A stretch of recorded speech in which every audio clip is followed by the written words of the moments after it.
Saludos, buenas tardes. Hoy estamos aquí en nuestro quinto episodio de la segunda temporada de Entre Colegas. Hoy tenemos un invitado muy especial y vamos a estar hablando sobre el comienzo del trastorno de personalidad limítrofe en la adolescencia y cómo abordarlo dentro de un escenario escolar.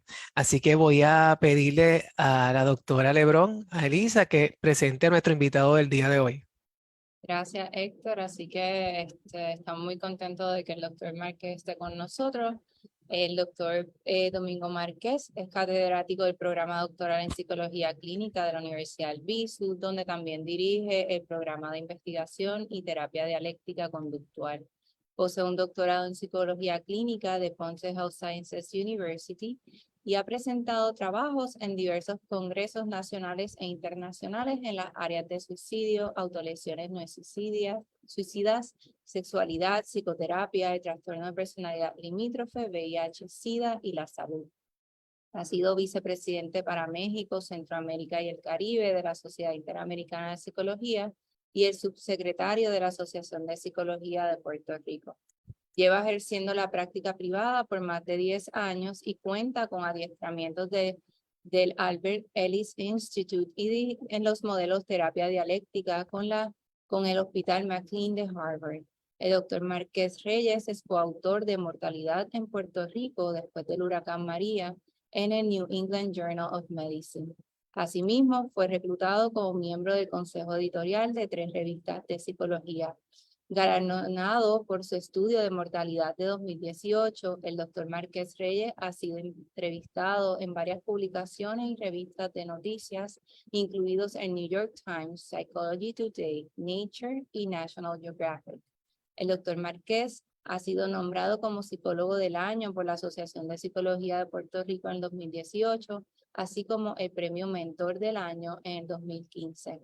Además, la revista de Ciencias del Comportamiento lo reconoció como el premio al investigador del año en 2018.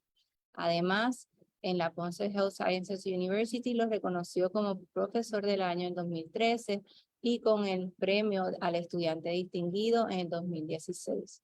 Por su impacto en la educación superior, la Universidad del BISU eligió al doctor Márquez como profesor distinguido en el 2018. En 2022 fue elegido como Who's Who in American Education por excelencia en la psicología. Bienvenido, doctor. Gracias por invitarme. Gracias por el placer estar acá con ustedes. Nosotros súper contentos de recibirle y sobre todo de hablar de este tema, ¿verdad? Que nos parece que es sumamente pertinente y más cuando mayo es el mes de concienciación sobre el trastorno. Así que el foro es suyo para poder conocer más sobre el trastorno.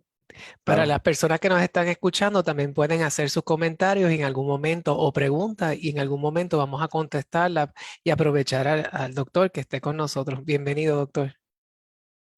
Estamos aquí, qué bueno, gracias. Arrancamos. Y quisiera comenzar, doctor, con una pregunta que para nosotros es importante. ¿Qué es el trastorno de personalidad limítrofe y cuáles son las características principales de este diagnóstico? Ok, pues mira, el trastorno de personalidad limítrofe es un trastorno de personalidad, lo que se llama de personalidad, que quiere decir que no es, a diferencia de los diagnósticos de trastornos clínicos, que tienen, digamos, son episódicos y van a tener un comienzo y un final en sus síntomas, pues este es uno que impacta a las personas a través de la vida, ¿verdad? El trastorno de personalidad va a impactar a las personas a través de su vida y la característica que van a tener, no solo el trastorno de personalidad limítrofe, sino todos los trastornos de personalidad, es que, digamos, la persona tiende a ser un poco más funcional porque al no tener episodios, pues se va a presentar, digamos, en situaciones difíciles. Cuando la persona entra en crisis es que los síntomas se van a manifestar mayormente. Ahora, específicamente el trastorno de personalidad limítrofe es un diagnóstico que principalmente lo que estamos hablando es un problema regulando las emociones. Así que las personas viven con lo que llamamos desregulación emocional. Así que más allá de los diagnósticos que usted puede ver del DCM o del ICD, el problema principal que, digamos, pudiera incluir casi todos esos criterios diagnósticos es la desregulación emocional. ¿Qué es la desregulación emocional? La desregulación emocional es una alteración que usualmente es neurobiológica, ¿verdad? Se entiende que es por una diferencia en el cerebro, el área que produce las emociones. Va a la amígdala, básicamente, el área del cerebro que va a ser hiperactiva. Entonces, eso lleva a que las personas, cuando presentan la desregulación, sean primero más sensibles a la presencia o la aparición de una emoción. Lo segundo que va a pasar, que se va a afectar, además de esa sensibilidad, es la intensidad y por último es la duración. Así que tú tienes unas personas que al ser sensibles no necesitan que les suceda mucho para que comience a aparecer una emoción. Cuando la emoción aparece, como lo segundo que se afecta es la intensidad, la emoción va a ser bien fuerte. Y lo tercero es que le va a durar mucho, se van a tardar en regresar a lo que llamamos la línea base. Entonces, si tú tienes esas tres características al mismo tiempo, literalmente cualquier estímulo, ¿verdad? Presente, pasado, futuro, real, imaginario, se convierte en un evento que puede disparar una emoción que va a ser tan y tan intensa ¿verdad? Por las características biológicas que va a ser difícil de manejar, lo cual lleva a que estas personas, como no se calman porque les dura mucho la emoción, sientan otras emociones relacionadas a cómo se sienten, ¿verdad? Así que si se les da mucho coraje, pues eso le puede dar una tristeza y a la misma vez les da vergüenza porque la gente los ve. Y esto es lo que lleva a que es otra característica común, lo que llamamos la desregulación conductual, que lleva a que estas personas lleven a cabo unas conductas impulsivas que usualmente son potencialmente dañinas porque son en la desesperación de querer apagar o calmar esas emociones tan intensas, ¿verdad? Así que, digamos como estas imágenes o estos cuentos de que siempre hay que explicarle a las personas que si están en fuego no rueden por el piso o no corran. Y suena sencillo, pero siempre hay que recordarlo y puede ser un bombero y puede ser el primero que sale corriendo y después se acuerda, porque es tan desesperante, ¿no? O te estás quemando que haces cualquier cosa. Pues es bien parecido en estos casos, ¿verdad? Estas personas, esa segunda característica bien común de ellos es que van a llevar a cabo conductas impulsivas potencialmente dañinas por la desesperación. Y la lista es bien amplia, ¿no? Hay algunas que son, digamos, que están en la cultura popular gracias a películas y demás, y todo el mundo piensa que todas estas personas se cortan, que es un porcentaje alto de los que se hacen daño físico, ¿verdad? Pasa del 65 al 70%. Sin embargo, eso es bien amplio. Hacerse a las autolesiones no suicidas, como le llamamos, hacerse daño, que es una de las conductas potencialmente dañinas que pueden llevar a cabo. Es amplio, puede ser morderse, cortarse, arañarse, escribirse un nombre con una navaja. Así que no solamente cortarse digamos, soltar las emociones, puede ser puños a la pared, alarse el pelo, arrancárselo. No sé si ya dije quemarse, cosas así.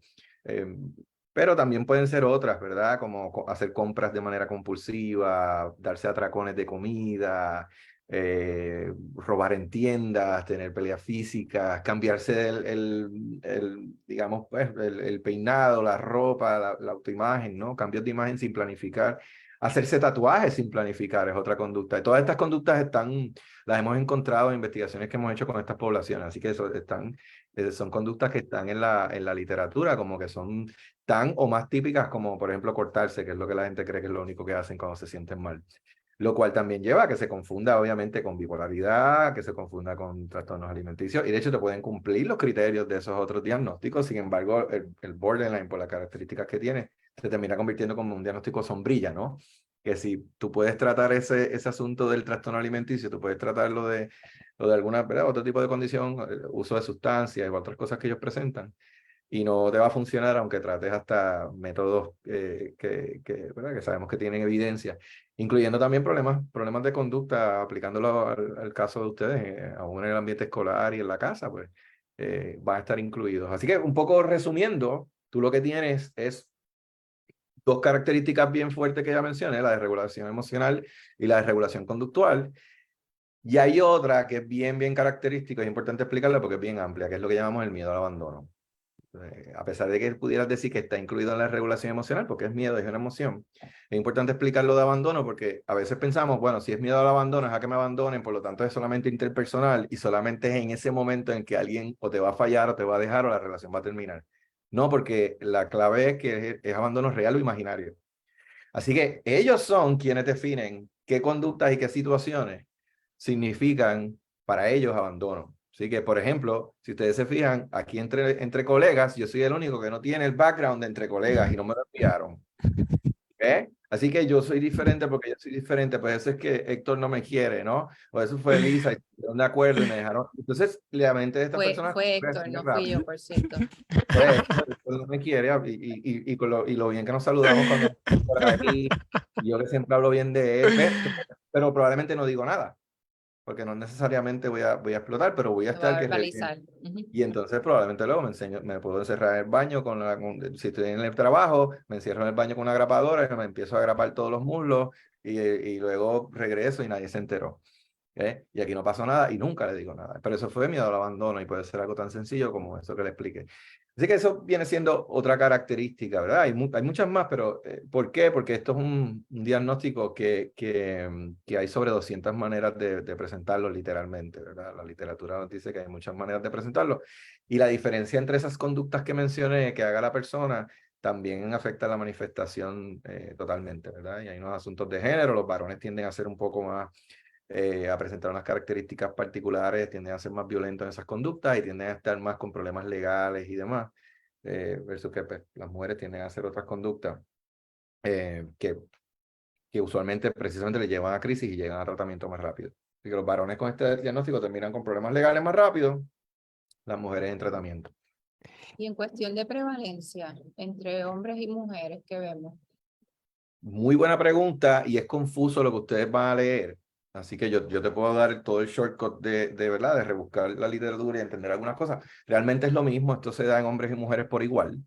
Ahora, lo que sí es correcto es decir que 3/4 de las personas diagnosticadas son mujeres. Y entonces, Okay. eso no es lo mismo que prevalencia, ¿no? Son diagnosticadas. Pero, por ejemplo, nosotros sabemos que en el caso de Puerto Rico, el 80% de las personas que buscan ayuda son mujeres como quiera. O sea que la razón por la que el 75% de las personas que viven con esto, ¿verdad? O son diagnosticadas con esto, quise decir, son mujeres, es porque ese es un porcentaje bien parecido al grupo que busca ayuda, ¿no? Así que las mujeres están sobre representadas en las muestras clínicas. O sea, nosotros hacemos investigaciones con esta población y tú sabes, si tenemos 10, 9 son mujeres, y tenemos 100, 91, 92, 88, entre 88 y 92 van a ser mujeres.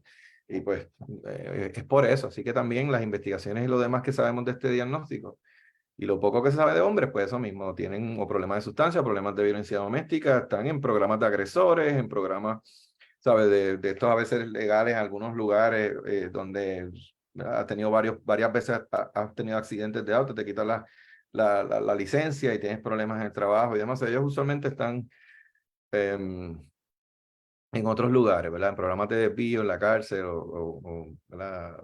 Atendiendo problemas de sustancia, otras cosas, pero no quiere decir que no tengan el Y, diagnóstico. y fíjate, eso que mencionas es bien interesante y pensando en el enfoque que muchas veces nosotros hacemos en nuestras intervenciones, que el enfoque del psicólogo escolar tiende a ser más preventivo. Me gustaría saber cuáles son los síntomas o signos tempranos que se dan en adolescentes que podrían tener el riesgo a tener trastorno Sí, límite de la personalidad.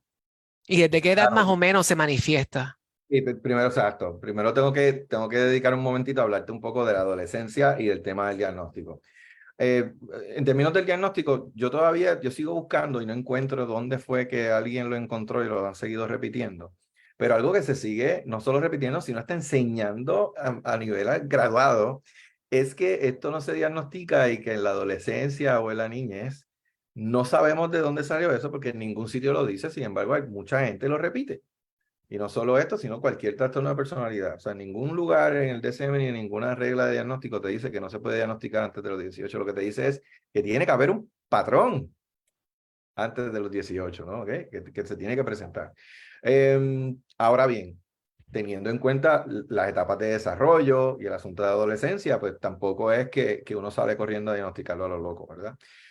Así que se puede diagnosticar a cualquier edad, no hay ningún problema. Esto se empieza a manifestar entre los 9 y 10 años, porque obviamente antes de eso todos somos borderline, porque todos nos desregulamos y hacemos perretas y vamos a ser consistentes con eso. Así que mucho cuidado, pero entonces ya a los 9, 10, 11, nos vamos a fijar, como quien dice, en algunas conductas preocupantes que independientemente del diagnóstico, si no las atendemos a tiempo, vamos a tener un pronóstico problemático. Así que gracias a las intervenciones tempranas, que son muy efectivas, le llamamos al TPL el diagnóstico del buen pronóstico. ¿Está bien? Así que de nuevo, el diagnóstico del buen pronóstico. No es tan importante emitir y a veces en esto yo hago un ejemplo con el asunto del tema del autismo, que ustedes saben que pues la intervención temprana es una clave y a veces el diagnóstico es complejo, puede tomar tiempo, a veces puede tomar meses llevar a cabo un diagnóstico. Sin embargo, si uno ve que se va a beneficiar de terapia del aula, si uno ve que se va a beneficiar de terapia ocupacional, uno no espera un diagnóstico oficial. Bueno, quizás se beneficia ¿verdad? Por los programas a los que pueda acceder a nivel escolar o el Departamento de Educación o lo que sea. Sin embargo, si está la disponibilidad, sabemos que lo enviamos desde el primer día, ¿cierto? Pues en este sentido sí. es lo mismo, ¿no? Si usted ve unas conductas como cortarse, quemarse, atracones de comida, este tipo de conducta que sabemos que es problemática y que es autodaño, ya sean autolesiones no suicidas, intentos suicidas, o sea, esas son conductas que si vamos a ver en la escala de severidad, ponen cualquier caso a nivel de severidad. O sea, si tú emites un diagnóstico y viene acompañado de autolesiones no suicidas y de intentos suicidas, ya ese caso, no me importa el diagnóstico, es severo, porque le tienes que dar unas atenciones particulares. Así que si fuéramos a ver señales en la escuela, cualquier conducta que incluya cortarse, que incluya intento suicida, que incluya tallarse el nombre del novio que le dejó, quemarse, así usted piense que es explorando, así usted crea que es, palabra que odio, manipulando, que pasa mucho. Eso no se quiere matar. Pues que no. ¿Quién dijo que se quería matar? Quiere estar desesperado y quiere soltar la emoción que tiene, que eso es otro, ¿verdad? Otro de los errores. Así que, volviendo un poco a la pequeña introducción que te estaba dando, esto se va a presentar desde la niñez, preadolescencia. No hay ningún problema con diagnosticarlo si cumple con todos los criterios a esa edad.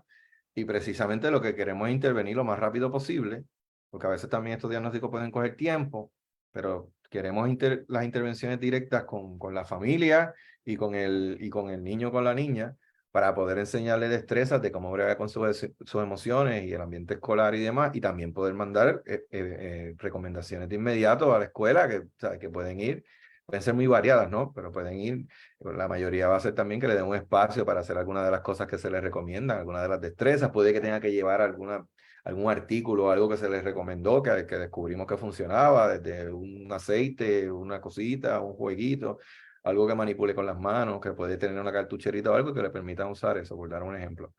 Pero, ¿verdad? Lo importante es que sí lo vamos a ver en la adolescencia, lo vamos a ver en la niñez, se va a diagnosticar ahí también si hay que hacerlo, porque no hay ningún problema.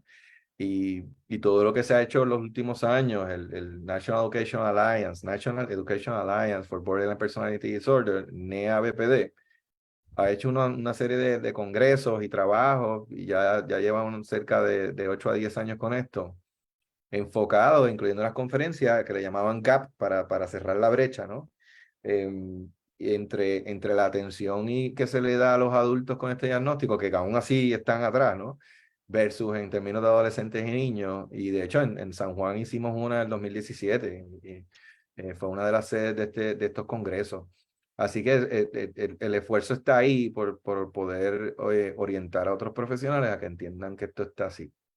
Habiendo dicho todo esto, las personas que están en escenarios escolares entienden muy bien que el ambiente escolar junto a la adolescencia es uno súper interesante, ¿verdad? Porque se presta para todo lo que uno se imagine. Y bueno, repasando, recuerden que la adolescencia es un periodo de muchos cambios biopsicosociales, ¿no? Y si recordamos, por ejemplo, las etapas de desarrollo psicosocial de Erikson, te habla de temas con los que luchan los adolescentes, que es infidelidad, identidad, confusión de roles, la intimidad, el aislamiento. Y también sabemos que nuestras culturas han adoptado esta tendencia donde la adolescencia empieza más temprano y termina más tarde, ¿verdad? Quizás contrario a las culturas orientales y algunas otras culturas, donde a la niñez se le permite ser niño un poco más rápido, no se le expone a tantas, ¿verdad? Quizás cosas de adulto y a tantas realidades.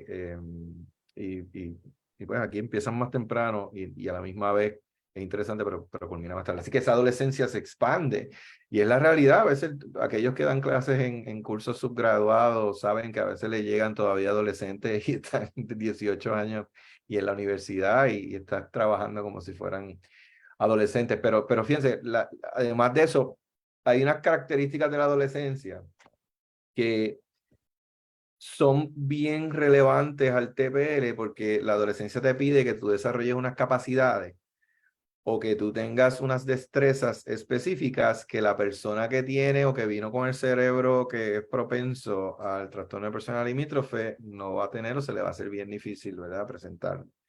Así que todo lo que sea formar relaciones interpersonales estables y cercanas, esto de mis mejores panas, mis mejores amigos, y uno dice, va todo el mundo, déjame ir, ser incluido en ese grupo, ser invitado, y cómo interpretar el rechazo o no, porque sabemos que los adolescentes también hacen amigos como por categoría. Estos son mis amigos del baloncesto, y este es mi amigo porque me ayuda en la clase tal, y este es el corillo de los que vamos al cine, y a veces se dividen.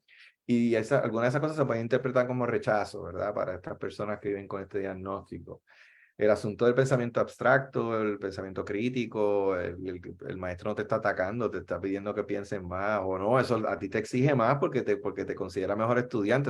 Esa dinámica que se empiezan a dar, no necesariamente a las personas que viven con este diagnóstico o se le, ¿verdad?, o le está comenzando van a poder hacerlo. O sea, las experiencias emocionales intensas o complejas, ellos no van a poder hacerlo. Y el asunto también de los valores que se van desarrollando con el tema de la identidad se les hace difícil.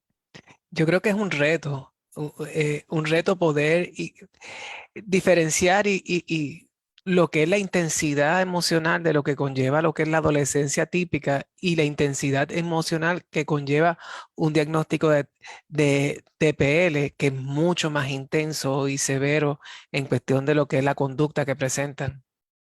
Claro, entonces ahí es que viene la necesidad, ¿verdad?, de hacer una evaluación y por lo menos encontrar un patrón de un año, ¿verdad? O sea, porque tenemos múltiples adolescentes que, por ejemplo, pueden terminar su primera relación amorosa y pues se cortaron, pero tú sabes que están explorando y les dolió un montón y no vuelven a hacer eso, y fue, qué sé yo, que lo vieron en algún sitio y fue como contagio psicológico. Y de eso no vamos a salir corriendo a hacer un diagnóstico. Estamos buscando un patrón, ¿no? De un año, porque la noción, ¿verdad?, esa formulación de la identidad que se está dando en el proceso puede ser controversial tú venir a diagnosticar tan rápido. Así que la recomendación mía, obviamente, es que todo el mundo levante bandera y empiecen a atender la conducta problemática, a enseñarles destrezas para manejarlo, enseñarles destrezas para manejar emociones, que es un poco como, ¿verdad?, como un abstracto del, del, del, del tratamiento y comenzar de inmediato con eso, mientras se va evaluando y se maneja. Pero obviamente esto dispara el estigma también de salud mental, que sabemos que pueden estar en las escuelas, ¿verdad?, de parte de bastantes personas en los planteles, ¿verdad?, particularmente con estas conductas. Y ya se le puede poner sello a la persona de paciente de salud mental o problemático, etcétera. Sí, porque no es un diagnóstico común que se maneje dentro de lo que es el Departamento de Educación, el registro, Claro. y como no es común, tiende a estigmatizarse mucho más rápido que con otros diagnósticos. No es lo Y mismo como, decir déficit de atención que, claro, que decir TPL. claro. Y el detalle es que también las conductas por sí solas.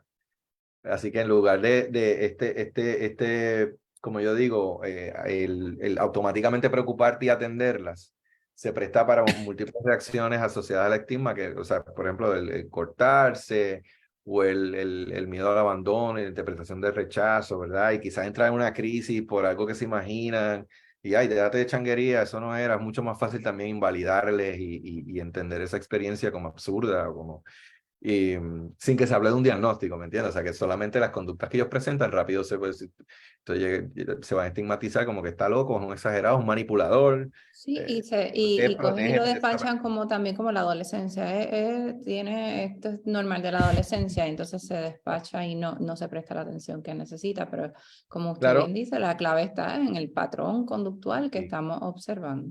Y lo otro es la intensidad, porque como dije, no dejan de ser adolescentes y como bien tú dices, Elisa, puede ser hasta correcta la observación de que eso es de la adolescencia.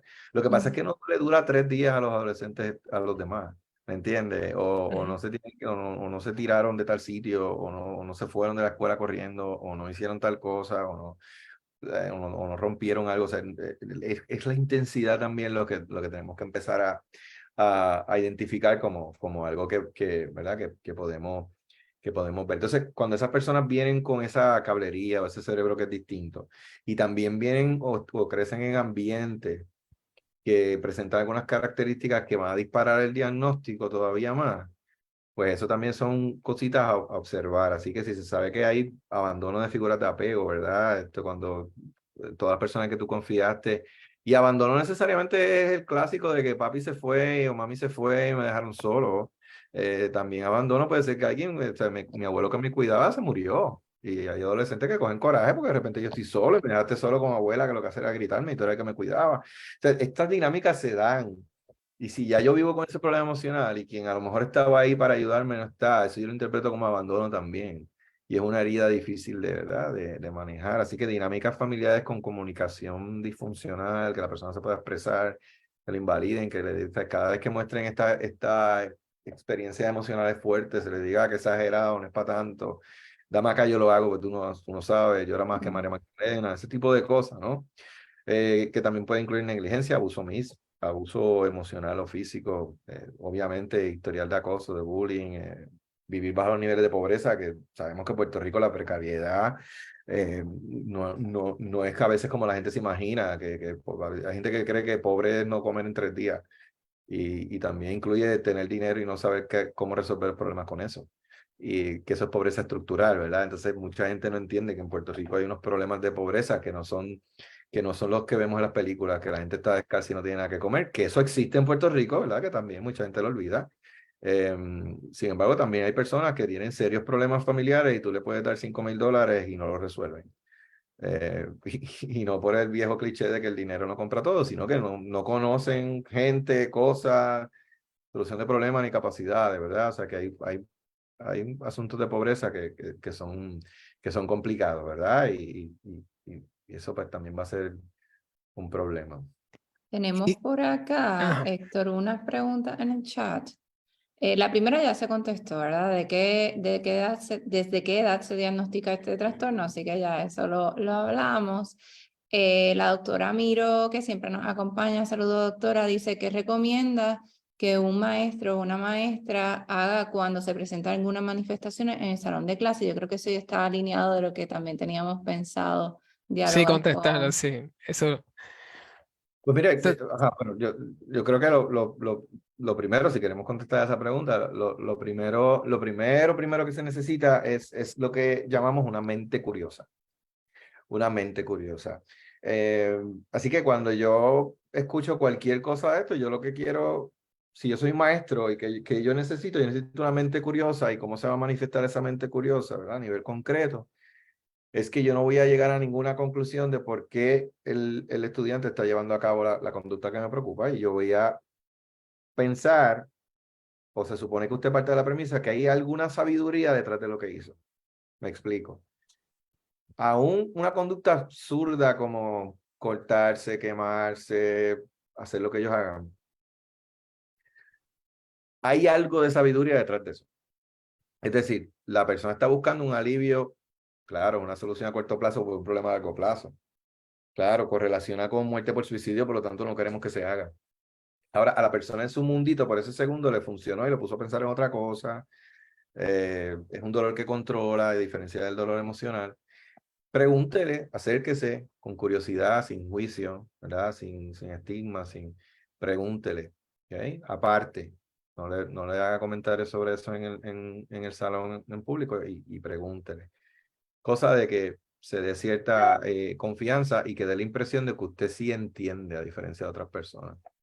Entonces vamos a estar en la actitud de que cualquier cosa que nos diga la podemos recibir. Yo creo que eso es un primer paso que puede hacer un maestro, y siempre yo sugiero que tenga la comunicación directa con el joven o con el niño. ¿Ok?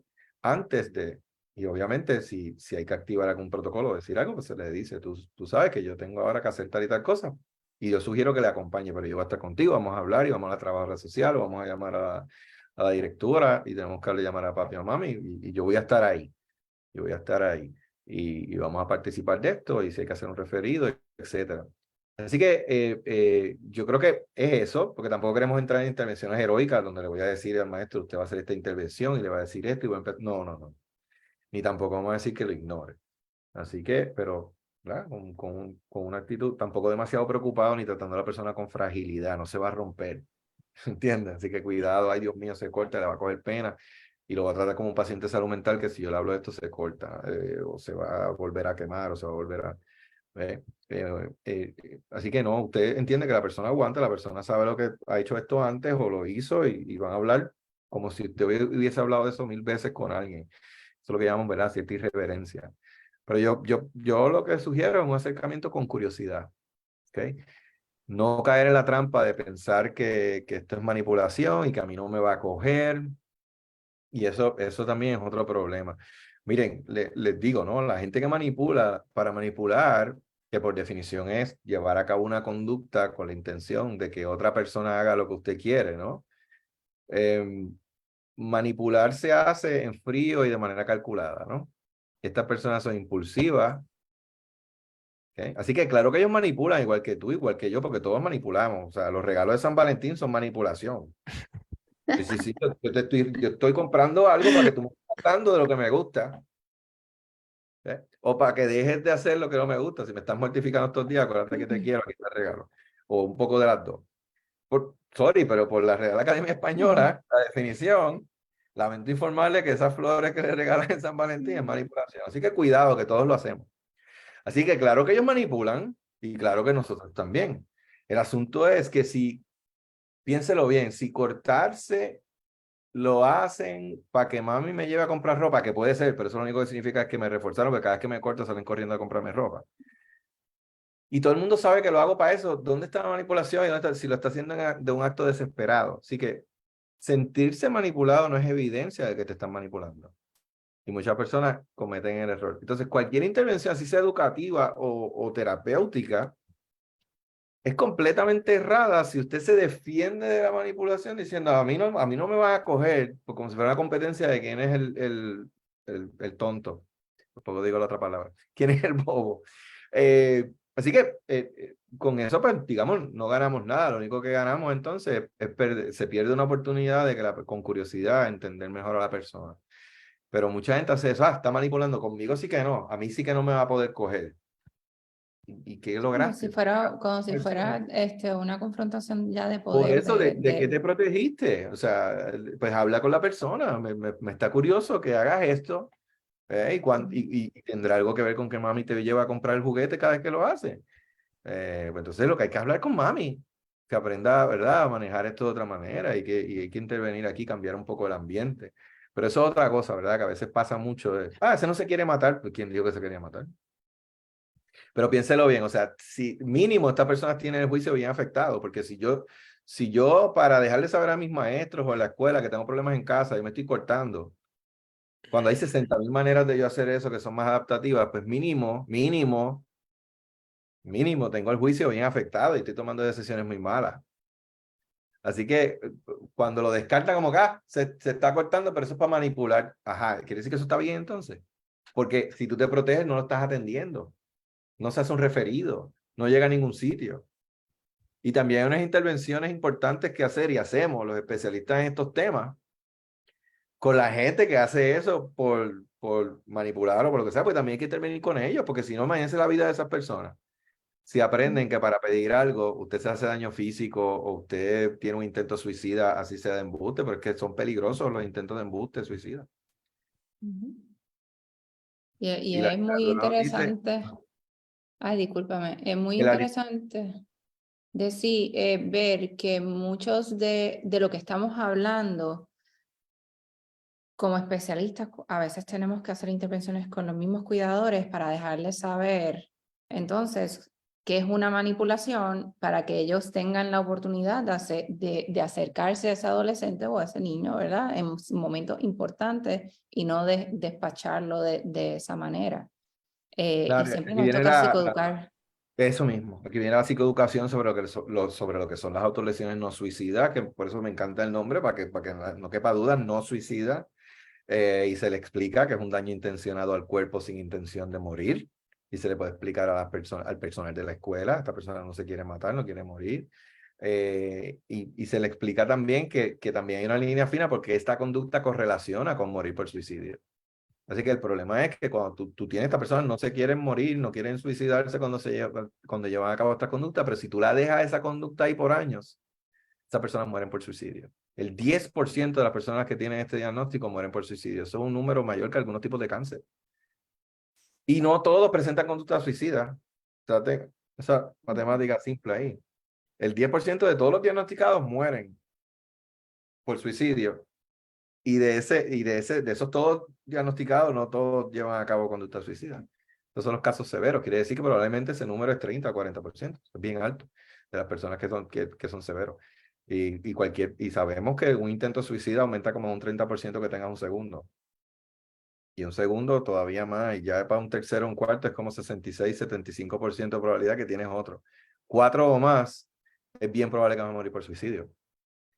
Así que la literatura, los datos, la ciencia nos dice que es todo lo contrario a que perro que ladra no muerde. Entre más intentos, más preocupación tenemos que tener. ¿Me entiendes? Y si son para manipular o para llamar la atención, pues esa persona no sabe vivir. No va a poder funcionar en el día a día. Va a vivir en el hospital y va a estar institucionalizado. Así que tenemos que intervenir como quiera. Igual que el impacto que el TPL le ocasiona al individuo en estas edades puede afectarlo no solamente en el aspecto social, también en el aspecto de rendimiento académico, en el aspecto familiar, en muchas Totalmente. áreas que puede exacerbar ese malestar emocional, esa impulsividad, esa explosión que sienten. Es correcto, Héctor, esa observación es correcta. El deterioro a largo plazo del funcionamiento en los dominios interpersonales, educativos, ocupacionales y económicos también son bien marcados. O sea, la cantidad de casos que te podemos citar de muchachitos adolescentes que tenían muy buenas notas, que tenían unas capacidades tremendas y entraron a tremendas universidades y no pasaron el primer semestre. No pudieron con el ajuste. Y son muchos, son Y fíjate muchos. que es bien interesante porque el tipo de evaluaciones Capacidad. que comúnmente hacemos en la mayor parte de las poblaciones, el primer servicio lo reciben del Departamento de Educación. El tipo de evaluaciones que se hace, que es mayormente psicométrica, no va a recoger un diagnóstico como este. Tenemos que tener Ah, el conocimiento, saberlos identificar y poderlos referir. No de simplemente una hecho, psicométrica, porque casi todo se resuelve con una evaluación, claro. con Y una WISC, y y estos esto no se mide muchachitos, así. y estos muchachitos, estas muchachitas te van a salir con una inteligencia por encima del promedio de la gran mayoría, te van a salir altamente inteligentes la gran mayoría. Y si están, porque también pasa cuando están en un ambiente bastante protegido, que yo le llamo las burbujas. Si tú coges a una persona de estas que viene con este cerebro ya predispuesto y esto le va a pasar, pero tú lo pones en un ambiente que le hagan todo, que a lo mejor es hijo o hija única y que también están los abuelitos ayudando y ha tenido una que otra crisis, pero entonces pues no lo ponen en actividades extracurriculares, no lo ponen en deporte, como que lo tienen bien guardadito, como yo digo, y no tiene pareja, pues fácilmente puede llegar sin una crisis mayor y graduarse valedictorian de la clase y llegar a la universidad y entrar a una super universidad en Europa o en Estados Unidos y coger becas y todo. Estas cosas que estoy diciendo son varios casos que les puedo mencionar de esto por montones que hemos visto a través de los años. Y esos son los que yo llamo que están en la burbuja. Cuando llegan allá, y obviamente todo el mundo pues ya lo tuvieron que soltar, pero ya no tiene ese factor protector, esa estructura alrededor y tiene ese primer novio, primera novia que los deja, ese primer profesor que los cuelga. Cuidado si llegan al segundo semestre y terminan acá de nuevo. Y por allá es que nos enteramos que está hospitalizado, que pasó esto, que tuvo intento suicida, que no pudo con la presión de la universidad, que no pudo con los roommates, que no, ¿sabes? Y precisamente las evaluaciones y todo eran hermosas. ¿Por qué? Pues porque no tiene problemas con Cognitivo, esa no es la preocupación. visual motor, no tiene ningún problema, no tiene problema en esto, no tiene, lee para adelante, para atrás, no tiene, o sea, no, le puedo hacer psicoeducativa, le puedo hacer lo que tú quieras y claro, van a haber otros que quizás no estén en esa burbuja que yo dije y que alguna evaluación pueda reflejar alguna frustración o algo, pero definitivamente que requiere otras observaciones, no hay duda. Y fíjate, yo me he quedado reflexionando sobre cómo podemos hacer ese diferencial diagnóstico con condiciones que se usan con niños y adolescentes que pueden parecerse como trastornos de conducta, posesión desafiantes, déficit de atención, que tienen sintomatología bien similar. ¿Cuál es porque hay una línea fina entre el TPL y estos otros diagnósticos clínicos? ¿Cuál tú, según tu experiencia, entiendes que es esa línea que va a definir el TPL de estos otros diagnósticos de la niñez? Excelente. La gran diferencia va a ser que todo lo que todo lo que pasa en TPL está mediado por la emoción, ¿verdad? Tenemos, por ejemplo, trastorno de conducta, oposición desafiante, que hacen ciertas cosas casi por convicción, por costumbre. Ellos no tienen que estar molestos contigo para decirte que no. Ellos van a hacer, ellos van a mostrar una consistencia. Eso no va a estar en TPL. ¿Por qué? Porque, recuerden, dijimos intensidad, sensibilidad, intensidad y duración de las emociones. Pero y a mí también, obviamente, se me quemó quizás subrayar, que recuerden que son todas las emociones. Así que ellos se desregulan en alegría y en amor. ¿Qué pasa? Que lo posicional, que el trastorno de conducta van a ser consistentes y aunque se sienta un poco bien, no, como que no te me vas a colar, la respuesta es que no, no quiero. O eso no lo voy a hacer. Y frustra mucho también a los maestros y demás porque, pero si parece que hoy me llevaba bien con él y no quiso. ¿Ves? Esa va a ser la diferencia. Así que cuando tú observes, estas personas terminan, ¿verdad? Estos otros diagnósticos se terminan comportando de X o Y manera como por convicción. Y lo mismo también, si es déficit de atención, lo mismo está feliz que triste, que es que simplemente no procesa de esa manera, no registra, y aún cuando está contento, tú sí, pero celebra en esta dirección, es para acá, para allá te vas a caer por un barranco. Lo que vas a ver acá es que tú vas a notar el TPL cuando haya emociones activas. ¿Ok? Y no importa cuál es la emoción, va a ser intensa. Eso quiere decir que en este caso también, cuando ellos sienten amor, cuando tú haces algo por ellos, ellos son tus mejores amigos y te van a amar más que nadie en el mundo. Así que esos maestros también te tienen que escribir ellos y te van a decir como que es súper cariñoso conmigo, un día me trajo un regalo, pues yo hice esto y eso me abrazó y no me suelta. ¿Ve? Y no entiendo por qué tiene tanto coraje ahora. Pues empieza a entender, porque es lo mismo.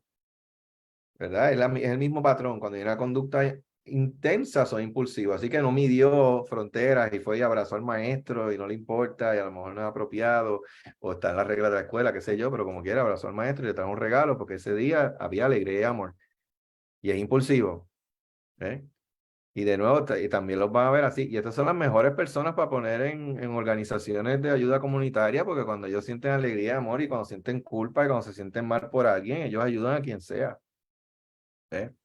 Muchas veces cuando yo estoy hablando del diagnóstico, ¿verdad? Se lo estoy, ¿verdad?, dando a alguien, explicándole que viven con eso. Yo le digo que si a mí me da un infarto, yo quiero que sea al frente de ellos.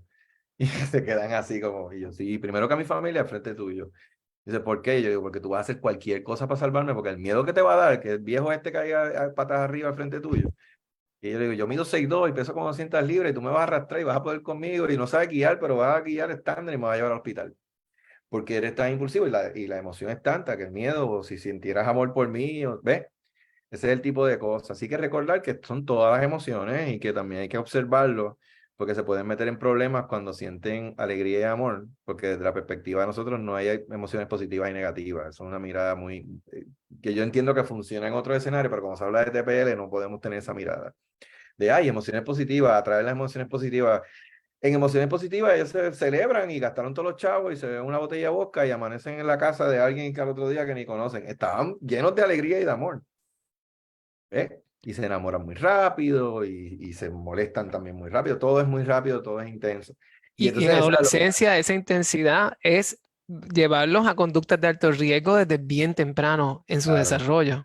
exacto. Entonces, si los adolescentes, como yo digo, en la adolescencia tú tienes momentos que pierdes 30 puntos del IQ. Yo digo eso, ¿verdad? Tienes estos únicos momentos en que el adolescente, entre hormonas e impulsividad, pues el TPL está todo el tiempo ahí. Así que sí, esa va a ser esa diferencia entre esos otros diagnósticos. Y lo otro es que no están privados de tener esos diagnósticos como olvido. O sea, pues, tienen derecho también a tener déficit de atención y tienen derecho a tener depresión y tienen derecho a pueden presentar ataques de pánico y tú mira y cumple con los criterios y no es incorrecto el diagnóstico y los trastornos alimenticios te cumplen con todos los criterios. El asunto es que ya quisiera uno que se fuera ¿verdad? Como que ya quisiéramos que ese fuera su único problema. Y ahí el factor de lo que es la comunicación y la colaboración entre lo que es la familia, la escuela y los profesionales de salud mental tiene que estar bien fortalecido para poder realmente lograr los objetivos en esta población de adolescentes, porque si no, si ese factor de comunicación y colaboración no se da, realmente puede ser bien perjudicial para nuestros adolescentes con TPL. Esa observación es correcta al punto que todos los tratamientos que funcionan para esta población adolescente incluyen la psicoeducación de la familia y la intervención en el ambiente. Así que no es ideal, no es necesario, es parte del tratamiento que son evidence-based, o sea, ¿por qué? Porque se ha encontrado. Sí, yo no puedo ser efectivo con los casos que yo atiendo en mi oficina si no tengo unos padres, no porque colaboren, eso no es suficiente porque pueden meter la pata. Es bien adiestrado, nosotros los adiestramos. Cómo intervenir en una crisis, a qué hacerle caso, hay que no hacerle caso, cuándo intervenir y cuándo no, cuándo dar cantaleta y cuándo no. Tú sabes, que sean yo digo, ustedes son mis ojos, mis oídos y mis brazos allá. Cuando yo te digo, por favor, haz esto, quítale esto, ponle aquello, o déjalo que haga tal cosa, porque también eso somos, también yo le saco permiso a mis adolescentes, le digo que no todo es que no los traten con fragilidad, que los dejen salir, que los dejen hacer cosas, o sea, también le sacamos permiso y somos sus aliados, digamos, así que a veces a los adolescentes les encanta eso, pero también somos los que generamos los castigos que hay que darle y los que ayudamos a los papás a que sean firmes porque le cogen miedo y si yo lo castigo y se mata, porque me dicen cosas así, ¿ves? Y si yo le quito tal cosa y se corta, pues yo no me atrevo a quitar el teléfono. Entonces trabajamos con eso, incluyendo, yo siempre, dicho sea de paso, todas mis intervenciones con los papás son al frente, con mis adolescentes ahí al frente. Y así que ellos escuchan todo lo que yo les digo y se dice, mira, mamá tiene miedo que si te quita el teléfono tú te vas a cortar, eso es lo que tú vas a hacer y cómo lo haré, y lo hablamos entre todos y se incluyen a ellos en tratamiento, así que no es esta cosa que se da mucho a veces en salud mental, donde hablamos, tenemos unos canales traseros, como decimos, o escondidos, por donde hablan los profesionales con los papás, y no, o sea, y yo los escucho y ellos me escriben entre sesiones, mira, hizo tal cosa, pasó esto esta semana, llega el docente, se sienta, dicho sea de paso, me escribió tu mamá. A lo mejor no le leo exactamente todo, pero le digo, me escribió preocupado, pues te vio que te cortaste, o dice que llegaron las notas y que me las envió a mí para que yo hable contigo antes de... Cosas así. Pero definitivamente es correcta tu observación, a tal punto, ¿verdad? Que es tan importante que el sistema de apoyo y la familia están incluidos en esos tratamientos. Y el sistema Aquí, escolar también, porque O sea, cuando como, digo sistema de apoyo, incluye, me refiero a la escuela. sí, porque si ocurre una crisis en el escenario escolar, pues también es importante no es si ocurre, que va a ocurrir. cuando ocurra, porque recuerden que el muchacho está más tiempo, en la lamentablemente, escuela, debería ser así, claro. pero está más tiempo en la escuela que en la casa. Yo abogo porque esté más tiempo, ¿verdad? Hubiera más tiempo libre o menos días en la escuela, tanto por los maestros como los estudiantes, pero pues lamentablemente es así, es 5 días y entre más pequeños también más horas, a veces están 12, 14 horas en algunos espacios, pero es bien importante. Entonces tenemos a veces maestros que son tremendos aliados, que se entienden bien con ellos, que los ayudan y nosotros podemos reclutar. Tenemos maestros que a veces con buenas intenciones empeoran situaciones. Y sí, pero no, a ver, yo entiendo que es difícil porque como bien dijiste, la gente no está acostumbrada a este diagnóstico y pues aunque hacemos lo más que podemos por orientar a las personas, pues, pero todavía falta mucho. Sí, es cuestión de sensibilizar y dar apertura a entender que las conductas nos están diciendo algo que tú como profesional que estás en la escuela puedes hacer y no ignorar entonces que lo que ese adolescente o ese menor entonces está manifestando a través de la conducta o la emoción que está presentando, básicamente. Aquí tenemos preguntas, tenemos varios comentarios. Hay alguien que nos pregunta, ¿hay programas de acomodo razonable? ¿Verdad? ¿Cuáles acomodos razonables debe de recibir un joven que tenga este diagnóstico dentro del escenario escolar? Excelente Es, pregunta. A mí, yo soy bien conservador con los acomodos razonables, en general, y sobre todo con esta población, porque lo último que yo quiero es que un acomodo razonable sea igual a un escape o una evitación de ellos de enfrentar emociones o de manejar situaciones. Ahora, si yo tengo un acomodo razonable de oro, que yo si tengo que ir a la escuela a pelear, voy y lo he hecho en persona, pero es como que no se lo dejo, no los voy a perdonar si no me lo aceptan, que es que le den el tiempo y el espacio para ellos usar o hacer lo que aprenden con nosotros de manejar sus emociones. O sea, si están en una crisis, y como eso va a variar, pues yo te puedo dar un montón de ejemplos, pues, porque, como dije, hay como 200 maneras de presentar esto y hasta la parte neurobiológica en cada uno es diferente. Uno le empieza con pensamiento y por ahí es que se desregulan, otros se desregulan más con sensaciones físicas. Y por ejemplo, hay uno que le puede funcionar el cambio de temperatura, por ejemplo. Pues esa persona necesita salir, necesita ir a la cafetería y buscar un vasito con hielo, irse para el baño y pasarse ese hielo por la cara. Y si eso es lo que funciona, pues yo necesito que le autoricen eso. ¿Eh? Pero ya de ahí a decir, porque me han llegado casos, por ejemplo, que yo tengo que tratar de eliminar unos acomodos razonables. O sea, hay gente recomendando que estas personas, si no quieren ir a la escuela, no vayan. ¿Qué adolescente quiere ir a la escuela? ¿Qué porcentaje de adolescentes quiere ir a la escuela? ¿De 5%, 7%? Y a lo mejor 2 de esos es porque les gusta la comida del comedor o porque están enamorados o por las razones, por otras razones, o por ganancia secundaria, pero no es para ir a la escuela a estudiar. Pues obviamente, pues entonces cuando va, se acuesta en el piso, no hace trabajo. O sea que tenemos casos así, pues obviamente no, claro que tiene que ir a la escuela, ¿ve? Y obviamente también va en contra porque se la están poniendo más fácil. Entonces cuando nosotros les recomendemos que tiene que llevar a otras conductas, ¿verdad? Que tiene que sustituir sus conductas impulsivas por las destrezas que nosotros le vamos a enseñar y que tiene que trabajar con sus destrezas interpersonales y que tiene que hacer todas estas cosas que le resultan incómodas porque también le disparan, son más difíciles primero y también le disparan otras emociones, pues ¿qué las va a tratar? Si ya le autorizaron que falte cuando quiere y que haga el trabajo en la casa y que se lo Básicamente se le está limitando, o sea, le estamos, el Exacto. progreso, básicamente se le estamos Totalmente, limitando el progreso. totalmente. Eso mismo, que salga del salón por tanto tiempo, no, estos son 5 minutos y para que usar Para el que se pueda destreza. regular. Claro, entonces ya, ¿qué es lo que van a hacer ese tiempo? Por eso es que la mía es bien abierta, ¿no? Pero yo lo que necesito es y yo también puedo enviarle a los maestros los tipos de señales, cuando usted lo ve así, cuando él diga esto, entonces, como quien dice, vamos a activar esta especie de protocolito y puede ser el maestro, a lo mejor si hay algún tipo de manipulativo o algo, a veces tiene una cartucherita que le llamamos el kit de crisis con algunas cosas que identificamos que le ayudan, porque una destreza que tiende a ayudar a mucha gente es lo de activar los 5 sentidos a la misma vez con estímulos placenteros, porque eso inunda el cerebro ¿verdad? De placer y un poco le da un reset. Y para eso necesitan cosas. Y pues a veces lo guardan los maestros y el estudiante se lo pide y que le den 5 o 10 minutos para que vaya, haga eso y regrese calladito a su asiento.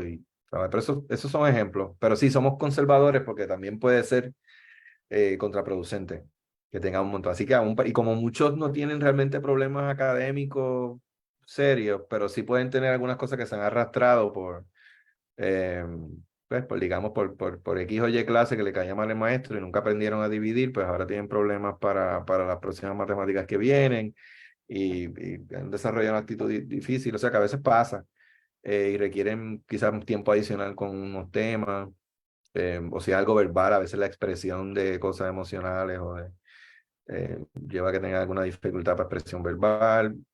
Esos son los menos, pero pues sí, se pueden dar cualquier acomodo razonable que se le da a cualquier otro estudiante cuando presenta las dificultades, pero en general, por las emociones como tal, ese es el único, que se le permita un tiempito para bregar. Aquí hay, y nos vamos por esa misma línea, el aspecto de la confidencialidad. Sabemos que cómo podemos trabajar ese aspecto de la confidencialidad dentro del mismo plantel escolar cuando tenemos entonces que darle ese acomodo y estar conscientes de esa necesidad que tiene el adolescente y la ayuda que requiere. Claro, entonces por eso es que decimos, ¿verdad? Que llegamos a ciertos acuerdos, como que o se le va a llamar de tal manera, o el estudiante es el que lo va a pedir, o si ya ven que el estudiante tiene la cartuchera y va a salir, pues se le dice ve, o como dije, o el maestro es el que se le entrega. Pero sí, bueno, no hay que darle explicaciones a más nadie de por qué eso se está haciendo y se habla hasta donde se sientan cómodos. Pero no es muy diferente que ¿sabes? Un hipoglucémico que tiene que salir a hacer la merienda fuera del salón y agarra su loncherita y se va porque no puede esperar, tiene que comer cada 2 horas, no puede esperar a la hora de almuerzo. Eso es una condición de salud que también se supone que esté protegida por IPA, que a veces no, a veces, ay, bendito, que le baja el azúcar y lo dicen en voz alta. Sí tenemos que orientar. Exactamente. Uno de los problemas que tienen estas personas es que a veces tienen sus problemas visibles, ¿no? Porque los que tienen las marcas que se hacen daño físico, que tienen o sea, atiendo algunos que tienen todos los brazos destrozados en cicatrices, o en la cara, o en el cuello, si se han cortado el cuello. O sea, que hay unas marcas que son evidentes. Entonces, pues puede que la gente las normalice y crea que puede hablar de eso en voz alta. Ah, no, porque como él se corta y eso pues sigue siendo algo confidencial, si tú lo sabes o no. Así que, ¿cómo la protegemos? Lo protegemos como cualquier otra. No hay que decirlo.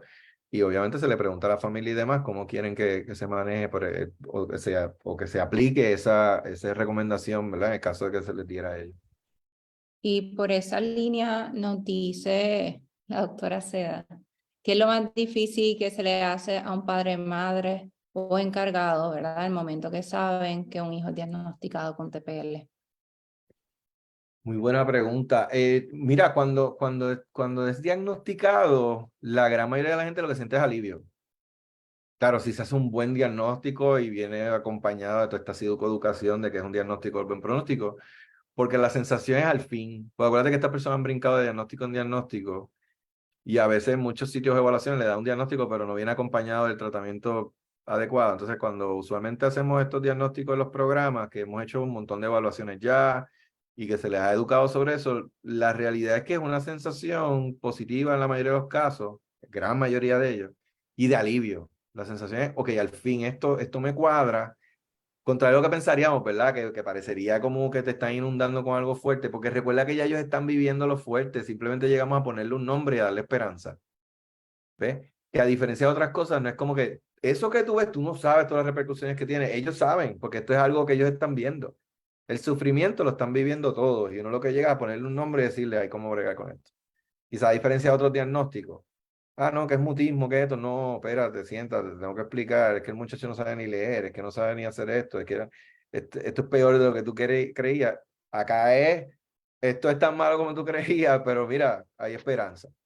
Y quizás dándole otra idea al comentario que trae la doctora Seda, lo que se les hace más difícil a los papás, si me preguntas a mí, es el asunto cuando ellos piensan que tienen que ser crueles o cuando tienen que enfrentar sus miedos.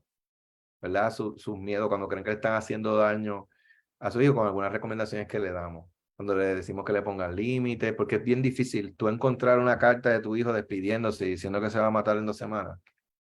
Y acá viene Domingo y le dice, no, tienes que castigarlo porque lo viste fumando.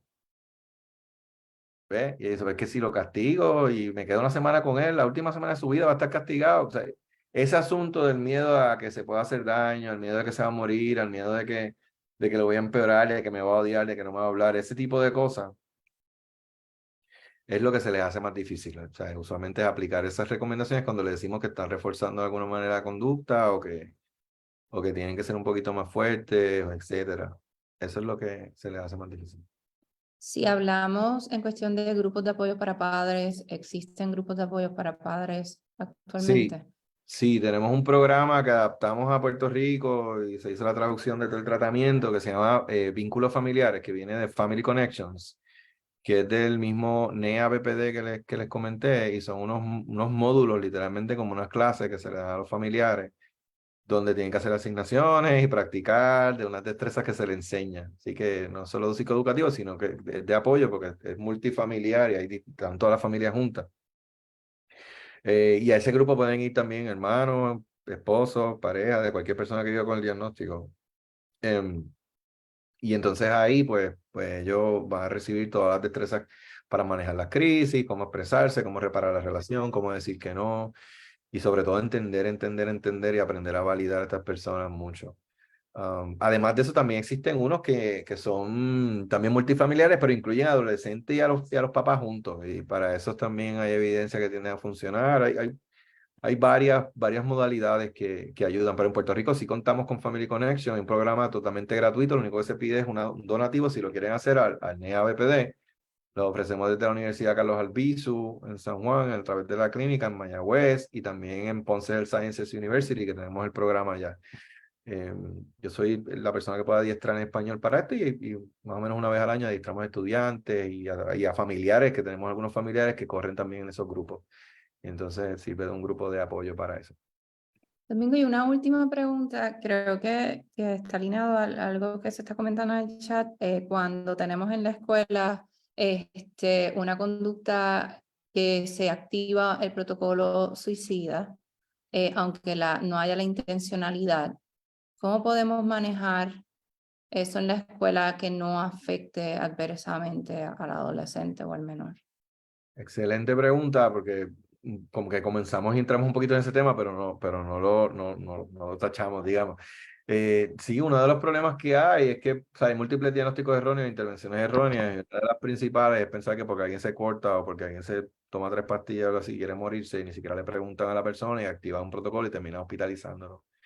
Lamentablemente, cuando ya esa mentalidad está, quizás de parte de director o algo, trabajador social o psicólogo escolar dentro del plantel, es un poquito difícil simplemente mandando el mensaje. Muchas veces lo que hemos terminado haciendo es enviando alguno de nuestros estudiantes doctorales o personal y terminan dando una charla quizás al personal, al maestro. Yo lo prefiero así, ¿verdad? Reuniones con el director y los psicoeducamos y podemos moverlos desde un lugar donde terminaba empeorando los casos a un sitio donde tienen un manejo excelente de este tipo de casos. Así que ¿verdad? Es mi manera de intervenir. Usualmente cuando yo veo un caso así, terminamos enviando personas ¿verdad? De nuestros muchachos o de personal adiestrado y 99% de las veces han dicho que sí. Y lo reciben con gusto y hacemos un taller, lo que haya que hacer para los maestros y les encanta, a la mayoría les encanta porque lo estamos ayudando. Y ahí ellos mismos pueden traer todos los casos, las situaciones y se les orienta. Y nosotros con gusto lo podemos hacer. Precisamente en este mes de mayo que estamos haciendo tanta actividad de despertar conciencia, recibimos algunas solicitudes de ese tipo de charlas y con mucho gusto. Así que si hay alguien, ¿verdad? El que haya hecho el comentario, lo ha traído, que sepa de una situación así en algún lugar, con mucho gusto nosotros vamos y ayudamos.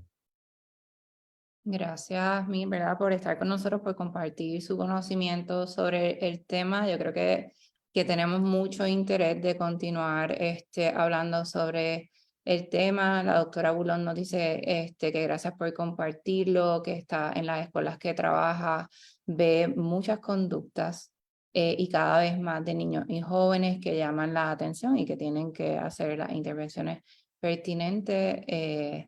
Según lo que estábamos hablando, nos hablaron sobre la prognosis a largo plazo en los adolescentes. Esa es como la última pregunta que tenemos así, Y sí. mira, los adolescentes cuando más intenso, ¿verdad? Está la sintomatología, aunque ¿verdad? Si no se hace nada, o sea, si no se hace nada, esto es como una campana, entre los 15 y los 25 es súper intenso, después va bajando, pero sigue siendo problemático. La prognosis es buena si hay tratamiento. Como dije, este es el diagnóstico del buen pronóstico. Por lo tanto, el pronóstico es bueno cuando hay tratamiento y existen varios modelos de tratamiento que tienen evidencia científica de que ayudan. Entre más temprano empecemos, más probable y mejor el pronóstico. Ahora, los adolescentes, pues obviamente el enganche con ellos es más difícil. Así que hay que trabajarlo, hay que hacer un trabajo chévere ahí para que se mantengan en el tratamiento con adherencia, pero son los que más rápido mejoran. Así que tenemos mucho por aprender, Domingo, y gracias por este ratito, gracias por sacar este espacio para educarnos, porque tenemos muchos colegas que trabajan día a día en las escuelas y esto es algo que Sí. se ve en nuestro día a día, específicamente con esos adolescentes. Así que te Con gusto, si agradecemos. quieren expandir en otro momento alguno de esos temas, alguna de esas preocupaciones, ya sea algo de suicidio, este tipo de cosas, manejo, no hay problema. Agradecido. Gracias. Sí, cuídense.